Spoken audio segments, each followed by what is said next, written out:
साईराम आपण मैंने जानते कि आज आम ब्रह्मपुर खलिकोट कॉलेज ग्राउंड रे चली श्री शिरडी साईचरण पादुका दर्शन समारोह। देखंतु एई भिड़ छोट पिलारू बड़ लोक पर्यंत समस्ते बाबांकर कृपा पाइबा लाइन रे ठिया होइछंती। ब्रह्मपुर खलिकोट कॉलेज पड़िया रे आज भक्तंकर प्रबल गहली बाबांक दर्शन पाई हजार हजार लोक अपेक्षा करछंती। शिरडी रे पहुंची पारनथुबा भक्त मानक पाई शिरडी रु आसीची बाबांकर जीवित अवस्था रे व्यवहृत होतुबा पवित्र पादुका। सतरे एही मुहूर्त रे एमिति लागुची जेमिति साई बाबा स्वयं एठारे उपस्थित अछंती। ये होची सेही पवित्र पादुका जहा साई बाबा निजर जीवित अवस्था रे व्यवहार करथिले। बाबांकर जीवित अवस्था रे व्यवहृत करतुबा एही पादुका को दर्शन करी आज समस्ते धन्य होई जायछंती। समस्तक विश्वास एही पवित्र पादुकार दर्शन कला परे मनर सबु दुख चिंता और कष्ट दूर हो जाए।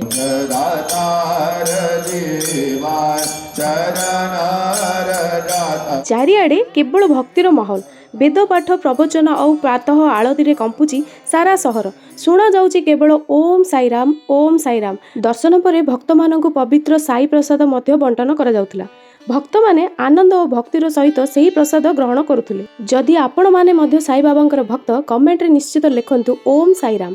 साई बाबांकर एही पवित्र पादुकार दर्शन अधिका भक्त मानक पाखरे पहुँचीबा पई दयाकरी ए वीडियोटी शेयर करंतु जेते अधिका भक्त माने बाबांकर कृपा और आशीर्वाद पाई पारि। जदि आपण मानकु मोर ए वीडियोटी पसंद आसीथिबो ताले लाइक शेयर और सब्सक्राइब करबा को भूलिबे नै। रहुची ओम साईराम।